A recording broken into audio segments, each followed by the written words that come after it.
ಎಲ್ಲರಿಗೂ ನಮಸ್ಕಾರ. Creative ಕನ್ನಡತೆ simple rangoli YouTube ಚಾನಲ್ಗೆ ಎಲ್ಲರಿಗೂ ಆತ್ಮೀಯವಾದಂಥ ಸ್ವಾಗತ.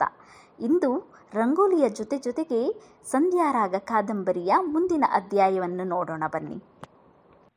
ರಾಯರ ಮನೆಯ ಮದುವೆ ಎಂದರೆ ಸಾಕಾಗಿತ್ತು.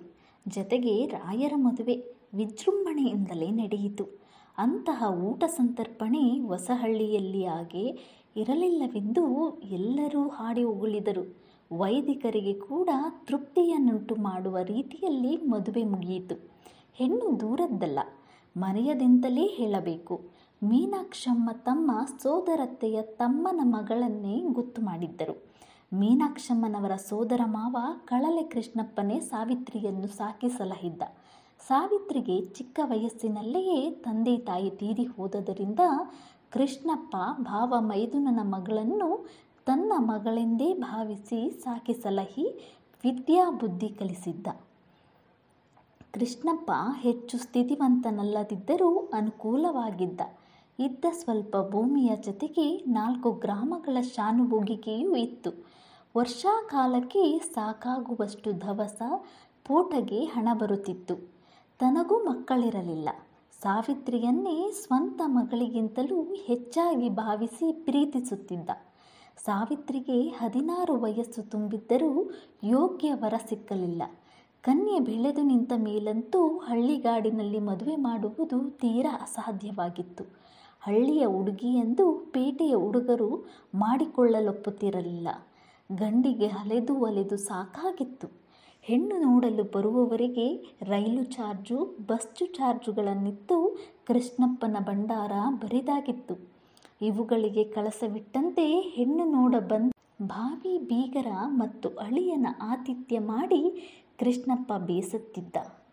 ಹೆಣ್ಣು ಎತ್ತ ತಾಯ್ತಂದೆಗಳನ್ನು ಸುಲಿದು ಬಾಳುವ ಯಾವುದಾಯುಷ್ಯದ ಅಳಿಯಂದಿರ ಕೈಗೂ ಸಿಕ್ಕಿ ಕೃಷ್ಣಪ್ಪ ನೊಂದಿದ್ದ.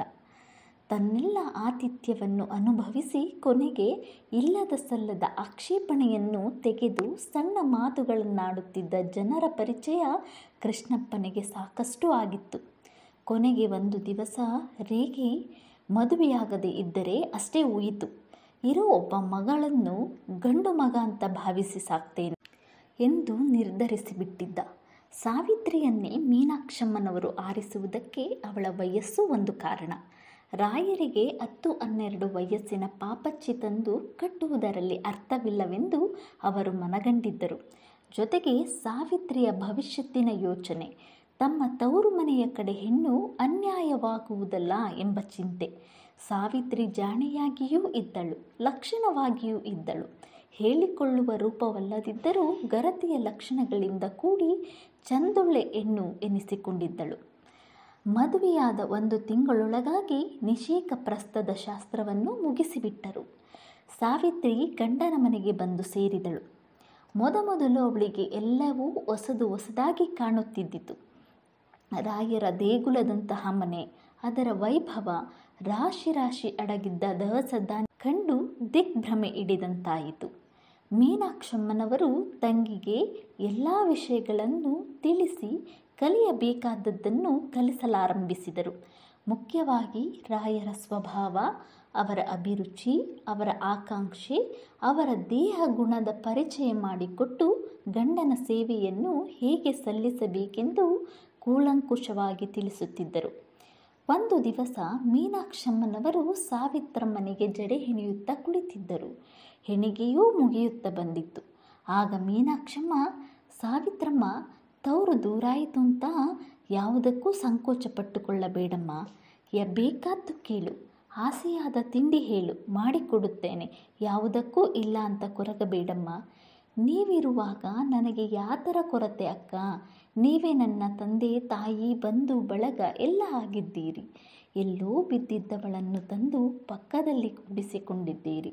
ತಂಗಿ ಅಂತ ಕರೆದಿರಿ, ಮಗಳು ಎಂದು ಭಾವಿಸಿದಿರಿ.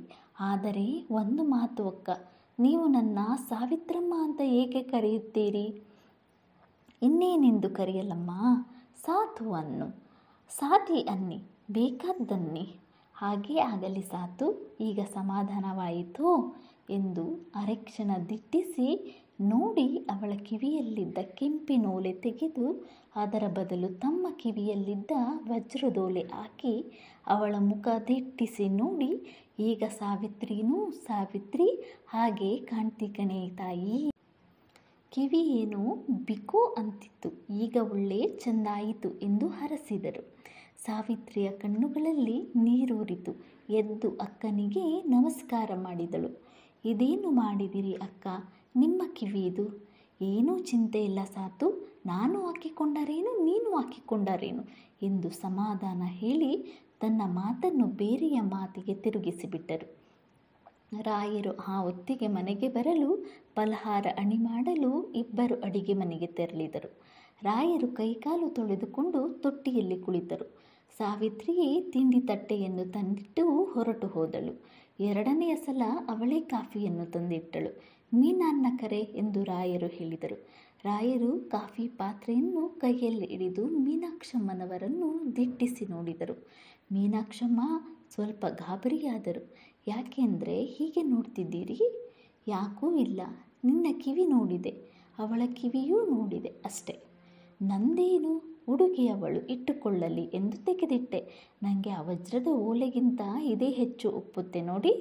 ರಾಯರು ಮೀನಾಕ್ಷಮ್ಮನವರ ಕೈ ಹಿಡಿದು ಹತ್ತಿರ ಕುಳ್ಳಿಸಿಕೊಂಡು ಗದ್ಗದಗೊಂಡಿದ್ದ ಧ್ವನಿಯಿಂದ, ಮೀನಾ, ಹೀಗೆ ಮಾಡಬೇಡ. ಅವಳಿಗೆ ಬೇಕಾದರೆ ಒಂದು ಜೊತೆ ವಜ್ರದ ಓಲೆ ತರೋಣ. ನಿನ್ನದು ಯಾವುದು ಹೆಚ್ಚು ಕಡಿಮೆ ಮಾಡಬೇಡ. ಅದು ನನ್ನ ಪ್ರಾರ್ಥನೆ. ಎಷ್ಟು ನಡೆಸಿಕೊಡುತ್ತೀಯೋ ಇಲ್ಲವೋ? ಮೀನಾಕ್ಷಮ್ಮನವರು ತಲೆ ತಗ್ಗಿಸಿದರು. ಕಣ್ಣಿಗೆ ಆಶ್ರಯ ಕೊಟ್ಟಿದ್ದ ಮೊಣಕಾಲು ನೆನೆಯಿತು. ಗಂಡನ ಮುಖವನ್ನೊಮ್ಮೆ ನೋಡಿ ಕ್ಷಮಿಸಿ ಎಂದರು. ಮಾತು ಮೂಕಾಯಿತು, ಆದರೆ ಹೃದಯದ ಸಂದೇಶ ಹೃದಯಕ್ಕೆ ಮುಟ್ಟಿತು. ಹುಟ್ಟು ಅಕ್ಕ ತಂಗಿಯರು ಕೂಡ ಮೀನಾಕ್ಷಮ್ಮ ಸಾವಿತ್ರಮ್ಮನ ಹಾಗೆ ಇರಲು ಸಾಧ್ಯವಿರಲಿಲ್ಲ. ಸಾವಿತ್ರಮ್ಮನಂತೂ ಅಕ್ಕನ ಮಾತನ್ನು ವೇದವಾಕ್ಯದಂತೆ ಭಾವಿಸುತ್ತಿದ್ದಳು. ತನ್ನ ಕೈಯಲ್ಲಿ ಎಷ್ಟು ಸ್ವಾತಂತ್ರ್ಯವಿದ್ದರೂ ಅಕ್ಕನನ್ನು ಕೇಳದೆ ಒಂದು ಕೆಲಸಕ್ಕೂ ಹೋಗುತ್ತಿರಲಿಲ್ಲ. ತಮ್ಮ ಸೊಸೆಯರಿಬ್ಬರು ಹೀಗೆ ಹೊಂದಿಕೊಂಡು ಒಂದೇ ರೆಂಬೆಯ ಎರಡು ಹೂಗಳಂತೆ ಅನ್ಯೋನ್ಯವಾಗಿದ್ದುದನ್ನು ಕಂಡು ಗೌರಮ್ಮನವರಂತೂ ಒಂದೇ ಸಮನೆ ಹಿಗ್ಗುತ್ತಿದ್ದರು. ರಾಯರಿಗೆ ಮೊದಲು ಹೊಸ ಹೆಂಡತಿಯೊಡನೆ ವರ್ತಿಸುವುದು ಕಷ್ಟವಾಗುತ್ತಿತ್ತು. ಮೀನಾಕ್ಷಮ್ಮ ಅವರ ಜೀವನದೊಂದಿಗೆ ಬೆಳೆದು ಬಿಟ್ಟಿದ್ದರು. ಏನು ಬೇಕಾದರೂ ಅವರಲ್ಲಿ ನಿರ್ವಂಚನೆಯಿಂದ ಹೇಳಬಹುದಾಗಿತ್ತು. ಸಾವಿತ್ರಿ ಎಲ್ಲ ವಿಷಯದಲ್ಲೂ ಚಿಕ್ಕವಳು, ಅನುಭವವೂ ಇಲ್ಲದವಳು. ಇವಳೊಂದಿಗೆ ಕೂಡಿದ ತಮ್ಮ ಬಾಳು ನಿಜವಾಗಿಯೂ ಸುಖಕರವಾಗಿರುತ್ತದೆಯೇ ಎಂದು ರಾಯರು ಯೋಚಿಸುವರು. ಮರುಕ್ಷಣವೇ ಸಾವಿತ್ರಿಯ ಮುಗ್ಧ ಮನೋಹರ ರೂಪ ಅವರ ಸಂಶಯವನ್ನು ನಿವಾರಿಸುತ್ತಿತ್ತು. ರಾಯರು ಅವರ ತಾಯಿಯೂ ಬಯಸುತ್ತಿದ್ದ ಸುದ್ದಿ ಬರಲು ಬಹಳ ತಡವಾಗಲಿಲ್ಲ. ಮೀನಾಕ್ಷಮ್ಮನವರೇ ಆ ಸುದ್ದಿಯನ್ನು ರಾಯರಿಗೆ ಮುಟ್ಟಿಸಿದರು. ರಾಯರು ಆನಂದದಿಂದ ಆಕಾಶಕ್ಕೆ ಹಾರಿದರು. ಗೌರಮ್ಮನವರಿಗಂತೂ ಹೊಸ ಪ್ರಾಯ ಬಂದಂತಾಯಿತು. ರಾಯರು ಇಷ್ಟು ಬೇಗನೆ ಇನ್ನೊಂದು ಶುಭ ಸಮಾಚಾರಕ್ಕೆ ಸಿದ್ಧರಾಗಿರಲಿಲ್ಲ. ಸಾವಿತ್ರಮ್ಮನ ಸುದ್ದಿ ಮುಟ್ಟಿ 6 ತಿಂಗಳಾಗಿರಲಿಲ್ಲ. ಮೀನಾಕ್ಷಮ್ಮನವರ ಬಯಕೆಯ ಸುದ್ದಿಯೂ ಮುಟ್ಟಿತು. ನಾನು ಎಷ್ಟು ಅವಸರಪಟ್ಟೆ ಮದುವೆಗೆ ಎಂದು ರಾಯರು ಅಂದುಕೊಳ್ಳುವರು. ಮರುಕ್ಷಣವೇ ಅದರ ಉತ್ತರಾರ್ಧವೇ ಇದಲ್ಲವೇ ಎಂದು ಸಮಾಧಾನ ತಂದುಕೊಂಡರು. ರಾಯರ ಮನೆಗೆ ಹೊಸ ಕಳೆ ಬಂದು ಬಿಟ್ಟಿತು. ಸೀಮಂತಗಳ ಮೇಲೆ ಸೀಮಂತ, ನಾಮಕರಣದ ಮೇಲೆ ನಾಮಕರಣ. ಮೊದಲೇ ಜನನಿಬಿಡವಾಗಿದ್ದ ಮನೆ ಈಗ ತುಂಬಿ ತುಳುಕಲಾರಂಭಿಸಿತು. ಸಾವಿತ್ರಿಯ ಬಾಣತನಕ್ಕೆ ಅವರ ಸೋದರತೆಯೇ ಬಂದು ನಿಂತರು. ಮೀನಾಕ್ಷಮ್ಮನವರ ಸೇವೆಗೆ ಊರಿನ ಮಹಿಳಾ ಮಂಡಳಿಯೇ ಬಂದು ನಿಂತಿತು. ರಾಜೋಪಚಾರಕ್ಕೆ ಮೀರಿದ ಸೇವೆ ನಡೆಯಲಾರಂಭಿಸಿತು. ಕೈಗೊಬ್ಬರು ಕಾಲಿಗೊಬ್ಬರು ಮೀನಾಕ್ಷಮ್ಮನವರ ಸೇವೆಗೆ ಮುಂದುವರಿದರು. ರಾಮಚಂದ್ರ ತನ್ನ ತಮ್ಮ ಲಕ್ಷ್ಮಣನಿಗಿಂತಲೂ 3 ತಿಂಗಳಿಗೆ ದೊಡ್ಡವನಾಗಿದ್ದ. ಈ ನಾಮಕರಣದ ಪ್ರಮೇಯದಲ್ಲಿ ಗೌರಮ್ಮನವರು ಯಾರ ಮಾತನ್ನೂ ನಡೆಯಕೊಡಲಿಲ್ಲ. ಅಣ್ಣ ತಮ್ಮಂದಿರು ರಾಮ ಲಕ್ಷ್ಮಣರ ಹಾಗಿರಬೇಕು. ಅದಕ್ಕೋಸ್ಕರ ಮೀನಾನ ಮಗುಗೂ ಸಾತು ಮಗುಗೂ ರಾಮ ಲಕ್ಷ್ಮಣ ಎಂತಲೇ ಹೆಸರಿಡೋಣ ಎಂದು ಹಠ ಹಿಡಿದರು. ರಾಮ ಲಕ್ಷ್ಮಣರು ಒಬ್ಬ ತಾಯಿಯ ಹೊಟ್ಟೆಯಲ್ಲಿ ಹುಟ್ಟದಿದ್ದರೂ ಹೇಗೆ ಅನ್ಯೋನ್ಯವಾಗಿ ಕಷ್ಟ ಸುಖಗಳಲ್ಲಿ ಒಂದಾಗಿ ಬಾಳಿ ಸೋದರ ಪ್ರೇಮದ ಆದರ್ಶ ಮೂರ್ತಿಗಳಾದರೋ ಹಾಗೆ ತಮ್ಮ ಸೀನುವಿನ ಮಕ್ಕಳು ಆಗಬೇಕೆಂದು ಗೌರಮ್ಮನವರ ಆಸೆ. ಮೊದಲು ಮನೆಯನ್ನೇ ಸೇರದಿದ್ದ ರಾಯರು ಈಗ ಮನೆ ಬಿಡುವುದೇ ಕಷ್ಟವಾಗುತ್ತಿತ್ತು. ಅಮಲ್ದಾರರು ಜಮಾಬಂದಿಗೆ ಬಂದರೂ ಸರಿ, ಸಬ್ ಡಿವಿಷನ್ ಆಫೀಸರ್ ಇನ್ಸ್ಪೆಕ್ಷನ್ಗೆ ಬಂದರೂ ಸರಿ, ರಾಯರಂತೂ ಮನೆ ಬಿಟ್ಟು ಕದಲುವ ಹಾಗಿರಲಿಲ್ಲ. ಅಮಲ್ದಾರರನ್ನು, ಸಬ್ ಡಿವಿಷನ್ ಸಾಹೇಬರನ್ನು ಮನೆಗೆ ಕರೆಸಿಕೊಂಡು ಭರ್ಜರಿ ಔತಣದ ಊಟ ಹಾಕಿ ಅವರ ಇನ್ಸ್ಪೆಕ್ಷನ್ ಜಮಾಬಂದಿಯನ್ನೆಲ್ಲ ತಮ್ಮ ಜಗಲಿಯ ಮೇಲೆ ಜರುಗಿಸಿ ಬಿಡುತ್ತಿದ್ದರು. ರಾಯರಿಗೆ ಪದೇ ಪದೇ ಇಸ್ಪೀಟಿಗೆ ಕೂಡುವ ಚಟವಿತ್ತು. 2 ದಿವಸಕ್ಕಾದರೊಮ್ಮೆ ನೈಲ ಗುಲಾಮನನ್ನು ಕೈಯಾಡದಿದ್ದರೆ ಅವರಿಗೆ ತಿಂದ ಅನ್ನ ಮೈಗೆ ಹತ್ತುತ್ತಿರಲಿಲ್ಲ. ಅದನ್ನೇ ವಿನೋದವಾಗಿ ಗೀತಪಾರಾಯಣ ಎಂದು ಕರೆಯುತ್ತಿದ್ದರು. ರಾಮಲಕ್ಷ್ಮಣರ ಲಾಲನೆ ಪಾಲನೆಯಲ್ಲಿ ರಾಯರು ಗೀತಪಾರಾಯಣವನ್ನು ಮರೆಯುತ್ತಾ ಬಂದರು. ಒಂದು ದಿನ ಶಾಮಣ್ಣ ಪರಿಹಾಸ್ಯಕ್ಕೆ ರಾಯರು ಗೀತಪಾರಾಯಣನ ಅಲಕ್ಷ್ಯವೇ ಮಾಡಿಬಿಟ್ಟಿದ್ದಾರಲ್ಲ ಎಂದು ಕೇಳಿದಾಗ ರಾಯರು ನಗುತ್ತಲೇ ರಾಮಾಯಣ ಆರಂಭವಾಯಿತು, ಇನ್ನು ಗೀತೆ ಏಕಪ್ಪ ಎಂದು ಮಾರುತ್ತರ ಹೇಳಿಬಿಟ್ಟರು. ರಾಯರು ನೈಲ ಗುಲಾಮರ ಗೀತೆಯನ್ನು ಮರೆತರೂ ಕುಮಾರವ್ಯಾಸನ ಗೀತೆಯನ್ನು ಮರೆಯಲಿಲ್ಲ. ರಾಯರಿಗೆ ಭಾರತ ಪಾರಾಯಣದ ಕಡೆಗೆ ಒಲವು ಹೆಚ್ಚುತ್ತಾ ಬಂದಿತು. ಆಡುವ ಮಕ್ಕಳನ್ನು ಎದುರಿಗೆ ಮಲಗಿಸಿಕೊಂಡು ಆನಂದವಾಗಿ ಕರ್ಣ ವೃತ್ತಾಂತ, ಅಕ್ಷಯ ಪಾತ್ರೆ, ದ್ರೌಪದಿ ವಸ್ತ್ರಾಪಹರಣ, ರಾಜಸೂಯ ಯಾಗ ಸಂಧಿಗಳನ್ನು ಓದಿಸಿ ಕೇಳಿ ಆನಂದ ಪಡುತ್ತಿದ್ದರು. ತಮ್ಮ ಮಕ್ಕಳು ಈ ವಾತಾವರಣದಲ್ಲಿ ಬೆಳೆದು ಕರ್ಣ, ಕೃಷ್ಣ, ಅರ್ಜುನ, ಅಭಿಮನ್ಯುಗಳಂತೆ ಮಹಾವ್ಯಕ್ತಿಗಳಾಗಬೇಕೆಂದು ರಾಯರ ಹಂಬಲ.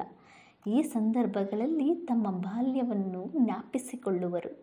ತಮ್ಮ ತೀರ್ಥರೂಪರು ಮುಸುಕಿನ ಒಳಗೆ ಕೂಡಿಸಿಕೊಂಡು ಅಮರರನ್ನು, ಸುಭಾಷಿತ, ಶತಕಗಳನ್ನು, ಭಾರತ, ಭಾಗವತ, ರಾಮಾಯಣಗಳಿಂದ ಸ್ವಾರಸ್ಯವಾದ ಪದ್ಯಗಳನ್ನು ಕಂಠಪಾಠ ಮಾಡಿಸುತ್ತಿದ್ದ ರೀತಿಯನ್ನು ವರ್ಣಿಸುತ್ತಿದ್ದರು. ಒಂದು ದಿನ ರಾಯರು ಮಕ್ಕಳನ್ನಾಡಿಸುತ್ತಾ ಕುಳಿತಿದ್ದಾಗ ವಿನೋದಕ್ಕೆ, ಸಾತು, ನಿನ್ನ ಮಗ ಬೆಳೆದು ದೊಡ್ಡವನಾದ ಮೇಲೆ ಏನಾದರೆ ನಿನಗೆ ಸಂತೋಷವೇ ಎಂದು ಕೇಳಿದ್ದರು. ಸಾವಿತ್ರಮ್ಮ ಮೊದಲು ನಾಚಿದರು. ಅಕ್ಕನ ಕಡೆ ನೋಡಿದಳು. ಅವರ ಕಣ್ಸನ್ನೆಯಲ್ಲಿ ಧೈರ್ಯ ಕೊಡಲು ಸಣ್ಣ ದನಿಯಲ್ಲಿ, ದೊಡ್ಡ ಆಫೀಸರ್ ಆಗಬೇಕೆಂದು ನನ್ನ ಆಸೆ ಎಂದು ಹೇಳಿದಳು. ರಾಯರು ಶಭಾಷ್ ಎಂದಂದು ಮೀನಾಕ್ಷಮ್ಮನವರ ಕಡೆಗೆ ತಿರುಗಿ, ನಿನಗೆ ಮೀನಾ? ಮೀನಾಕ್ಷಮ್ಮ ತುಸು ಯೋಚಿಸಿದರು. ಅವರ ಮುಖದ ಭಾವ ಗಾಂಭೀರ್ಯ ತಾಳಿತು. ನನ್ನ ಮಗ ಏನಾದರೂ ಸರಿ, ಬಡವರ ದಾರಿಯಾದರೆ ನನಗೆ ಸಂತೋಷ ಎಂದರು. ರಾಯರ ಬಾಯಲ್ಲಿ ಮಾತೇ ಹೊರಡಲಿಲ್ಲ. ಗೌರಮ್ಮನವರು ಮಾತ್ರ ಚಿನ್ನದಂಥ ಮಾತು ಆಡಿದೆ ಕಣೆ ತಾಯಿ ಎಂದರು. 2 ವರ್ಷಗಳು ಕಳೆದವು. ಮೀನಾಕ್ಷಮ್ಮ ಶಾಂತ ಮುದ್ರೆಯ ಹೆಣ್ಣನ್ನು ಹೆತ್ತು ಪತಿಗೆ ಅರ್ಪಿಸಿದರು. ರಾಯರು ಮಗಳಿಗೆ ಶಾಂತ ಎಂದು ಹೆಸರಿಟ್ಟರು. ಸಾವಿತ್ರಮ್ಮ ತಾನು ಹಿಂದುಳಿಯಬಾರದೆಂದು ಮತ್ತೆ 2 ವರ್ಷ ಕಳೆಯಲು ಒಂದು ಗಂಡನ್ನು ಹೆತ್ತು ಪತಿಗೆ ಅರ್ಪಿಸಿದಳು. ಸಾವಿತ್ರಮ್ಮನ ಮಗನಿಗೆ ಗೋಪಾಲ ಎಂದು ಹೆಸರಿಟ್ಟರು. ರಾಯರ ಕರ್ತವ್ಯ ಭಾರವು ಹೆಚ್ಚುತ್ತಾ ಬಂತು. ಮಕ್ಕಳಿರುವ ಮನೆಯ ಸಣ್ಣ ಪುಟ್ಟ ಕಾಯಿಲೆ ಕಸಾಲೆಗಳು ರಾಯರ ಮನೆಯನ್ನು ಬಿಡಲಿಲ್ಲ. ಇವತ್ತು ರಾಮುಗೆ ಜ್ವರ ಬಂತು, ಇವತ್ತು ಶಾಂತ ಕೆಮ್ಮುತ್ತಿದ್ದಾಳೆ, ಇವತ್ತು ಲಕ್ಷ್ಮಣ ಚಂಡಿ ಹಿಡಿದಿದ್ದಾನೆ ಎಂದು ಯಾವುದಾದರೊಂದು ಇರುತ್ತಲೇ ಇದ್ದಿತು. ಧನ್ಯವಾದಗಳು. ನಿಮ್ಮ ನೆಚ್ಚಿನ ಸಂಧ್ಯಾರಾಗ ಕಾದಂಬರಿ ಮುಂದಿನ ಸಂಚಿಕೆಗಳಲ್ಲಿ ಮುಂದುವರಿಯುತ್ತದೆ. ಈ ವಿಡಿಯೋ ನಿಮಗೆ ಇಷ್ಟವಾಗಿದ್ದಲ್ಲಿ ದಯವಿಟ್ಟು ಸಬ್ಸ್ಕ್ರೈಬ್ ಮಾಡುವುದನ್ನು ಮರೆಯದಿರಿ. ಧನ್ಯವಾದಗಳು.